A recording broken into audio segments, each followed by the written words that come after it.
नमस्कार, जय हिंद, जय भारत। स्वागत है आप सभी लोगों का हंसवाणी एजुकेशन फाउंडेशन के इस सोशल मीडिया के प्लेटफॉर्म पे, जहां आप गणित के छोटे छोटे लेकिन बड़े मोटे मोटे ट्रिक्स एंड ट्रिक्स को समझते हैं। दोस्तों, अभी हमारे पास सीरीज चल रही है चक्रवृद्धि ब्याज का, जिसे हम अंग्रेजी में कंपाउंड इंटरेस्ट कहते हैं। और उसी कंपाउंड इंटरेस्ट में एक प्रश्न यहाँ पर लिखा गया है कि रुपए 5,000 का 2 वर्ष के लिए 9% वार्षिक ब्याज की दर से चक्रवृद्धि ब्याज व साधारण ब्याज में अंतर ज्ञात कीजिए। इसके पहले वाले वीडियो में मैंने आप लोगों को बताया नहीं था कि साधारण ब्याज और चक्रवृद्धि ब्याज में क्या अंतर है। तो उसी अंतर को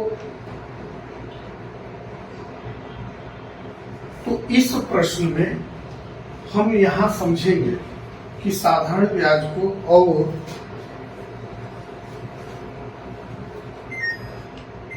साधारण ब्याज यहां हम समझेंगे कि साधारण ब्याज हमें निकालना है और चक्रवृद्धि ब्याज निकालना है, और फिर दोनों के बीच का अंतर ज्ञात कर लेना है।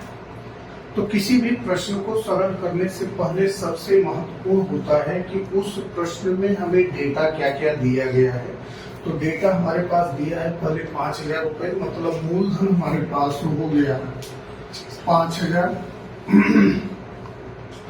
समय t बराबर दे दिया गया है 2 वर्ष, और ब्याज की दर दिया गया है 9%, मतलब rate of interest is equal 9%।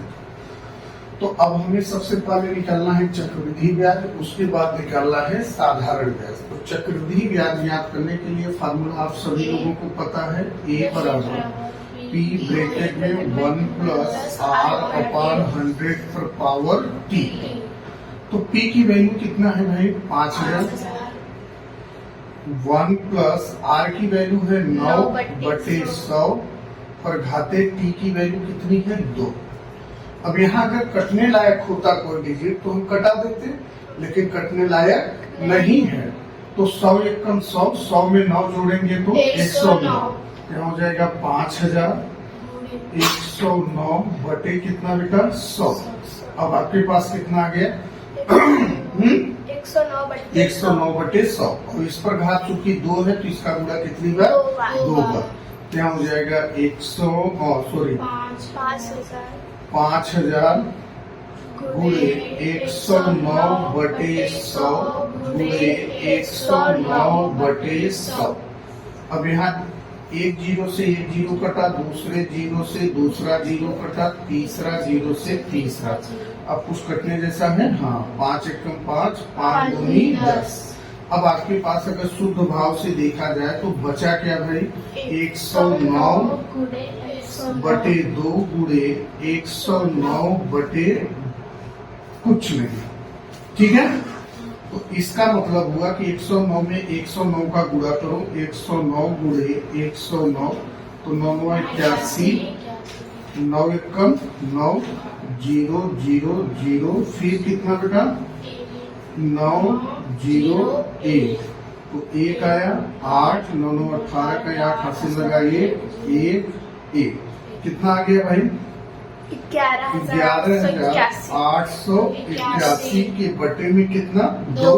अब 2 से भाग दोगे तो 2 पंचे 10, फिर 1 बचा, 2 9 18, फिर 2 चौके 8, फिर 1 जीरो बढ़ाएंगे तभी तो 1 कटेगा। 10 बढ़ाए, 2 पंचे 10, मतलब आपके पास a की वैल्यू आ गई 5,940.5। ये आपके पास चक्रवृद्धि मिश्र धन आया। तो अब हमने आपको पहले भी बताया था कि जब हम साधारण और चक्रवृद्धि ब्याज ज्ञात करेंगे तो सबसे पहले हमें क्या निकालना पड़ता है? मिश्र धन। और जब मिश्र धन हमें मालूम हो गया तो हम क्या निकाल लें? आई बराबर क्या होगा? a minus p। तो आपने a की वैल्यू कितनी निकाली? 5,940.5 माइनस 5,000। अब आपके पास घटाएंगे तो 940.5, मतलब चक्रवृद्धि ब्याज हमारे पास आया कितना 940.5। अब हमें दूसरा क्या निकालना है साधारण ब्याज, क्योंकि जब तक हम साधारण ब्याज नहीं ज्ञात कर लेंगे तब तक हम इन दोनों के बीच का अंतर नहीं ज्ञात कर पाएंगे। ठीक है, तो हम अब क्या निकालें साधारण ब्याज। तो साधारण ब्याज में डायरेक्ट आपको क्या निकलेगा ब्याज, क्या निकलेगा ब्याज। तो ब्याज साधारण ब्याज आई बराबर होता है PRT/100। P की वैल्यू है 5000, R की वैल्यू है 9, समय है आपके पास 2 वर्ष बटे में 100। अब एक जीरो से एक जीरो कटा, दूसरे जीरो से दूसरा जीरो कटा, 9 दूनी 18, 50 गुणे 18। अब 18 का गुणा 5 में करो तो 18 पचे 90, एक जीरो इसका बढ़ गया, मतलब ब्याज आपके पास कितना आया 900। अब देखो साधारण ब्याज हमारे पास 900 आ रहा है और मिश्रधन चक्रवृद्धि ब्याज कितना आ रहा है 940। अब इनके बीच का हमें क्या ज्ञात करना है अंतर।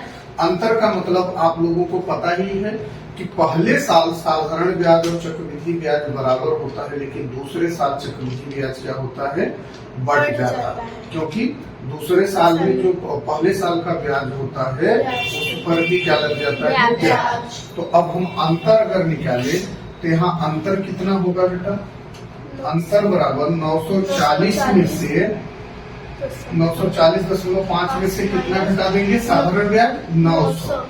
तो ये आपके पास कितना आ गया 40.5 रुपए। तो ये आपका क्या हुआ अंतर।